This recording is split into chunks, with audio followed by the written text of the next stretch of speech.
ओम शांति। बाप दादा मधुबन। आज की मधुर मुरली 12/12/2023। मीठे बच्चे, ज्ञान और योग के साथ साथ तुम्हारी चलन भी बहुत अच्छी चाहिए। कोई भी भूत अंदर ना हो, क्योंकि तुम हो भूतों को निकालने वाले। प्रश्न: सपूत बच्चों को कौन सा नशा स्थायी रह सकता है? उत्तर: बाबा से हम डबल सिरताज विश्व के मालिक बनने का वर्षा ले रहे हैं। यह नशा सपूत बच्चों को ही स्थायी रह सकता है, परंतु काम क्रोध का भूत अंदर होगा तो यह नशा नहीं रह सकता। ऐसे बच्चे फिर बाप का रिकॉर्ड भी नहीं रख सकते। इसलिए पहले भूतों को भगाना है, अपनी अवस्था मजबूत बनानी है। गीत: कौन आया मेरे मन के द्वारा? ओम शांति। इसका अर्थ तो कोई समझ ना सके सिवाय तुम बच्चों के, सो भी नंबरवार पुरुषार्थ अनुसार, क्योंकि परमपिता परमात्मा का स्थूल या सूक्ष्म चित्र तो है नहीं। सूक्ष्म हैं देवताएं, वह तो सिर्फ 3 है, उसमें भी अति सूक्ष्म है परमात्मा। अब हे परमपिता परमात्मा, यह कौन कहते हैं आत्मा? परमपिता परमात्मा को परम आत्मा कहते हैं। आज की मुरली से मुख्य 10 पॉइंट। पहली पॉइंट: लौकिक बाप को आत्मा परमपिता नहीं कह सकती है। जब पार लौकिक परमपिता परमात्मा को याद करते हैं तो उसको देही अभिमानी कहा जाता है। दूसरी पॉइंट: देवताओं की भाषा कोई जानते नहीं। हमारी बच्चियां आगे सब कुछ आकर बतलाती थी। 2-4 दिन ध्यान में रहती थी। अब कोई बुद्धिवान संदेशी हो जो वहाँ की भाषा देखकर सुनाए। तीसरी पॉइंट: तुम बच्चे सबको भारत की कहानी सुनाओ। भारत सतो प्रधान था, अभी तमो प्रधान, पूज्य से पुजारी बना है। चौथी पॉइंट: हर बात में सच्चा रहना चाहिए, तब ही सचखंड के मालिक बनेंगे।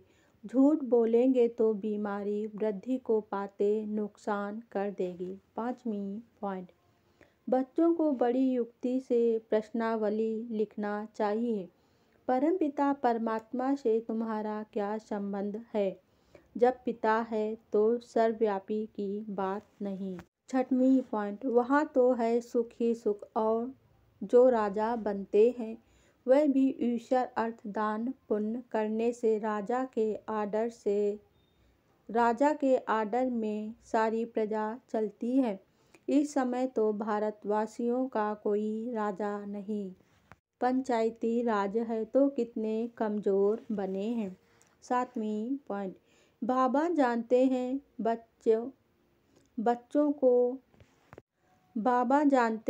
बहुत बच्चों को तूफान आता है, परंतु समाचार नहीं देते। बाबा को लिखना चाहिए कि ऐसे तूफान आते हैं, आप राय बताओ। बाबा परिस्थिति देख राय बतलाएंगे। आठवीं पॉइंट: बाप को याद करना और चक्र को जानना है। यह है अंतिम जन्म की पढ़ाई, जो पास करके नई दुनिया सतयुग में चले जाएंगे। नवीं पॉइंट: गायन है निश्चय में विजयी, तो प्रीत बुद्धि बच्चों ने समझा है। हमको भगवान पढ़ाते हैं। बच्चे जानते हैं हमारी आत्मा धारण करती है, आत्मा इस शरीर द्वारा पढ़ती है। 10वीं पॉइंट: माया से सावधान रहना है। जितना आगे जाएंगे उतना तुम्हारा प्रभाव भी निकलेगा और खुशी का पारा भी चढ़ेगा। अच्छा, धारणा के लिए मुख्य सार। पहली पॉइंट: अंदर बाहर साफ रहना है। सच्ची दिल से बाप को अपना समाचार देना है, कुछ भी छिपाना नहीं है। दूसरी पॉइंट: अब वापस जाना है, इसलिए अशरीरी बनने का अभ्यास करना है, चुप रहना है। वरदान बाबा ने आज दिया: मेरे को तेरे में परिवर्तन कर, उड़ती कला का अनुभव करने वाले डबल लाइट भव। ये विनाशी तन और धन पुराना, मन मेरा नहीं बाप को दे दिया।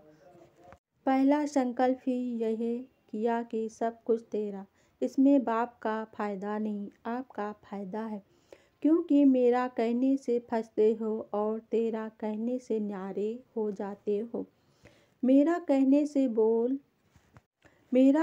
से बोझ वाले बन जाते और तेरा कहने से डबल लाइट ट्रस्टी बन जाते। जब तक कोई हल्का नहीं बनते तब तक ऊंची स्थिति तक पहुंच नहीं सकते।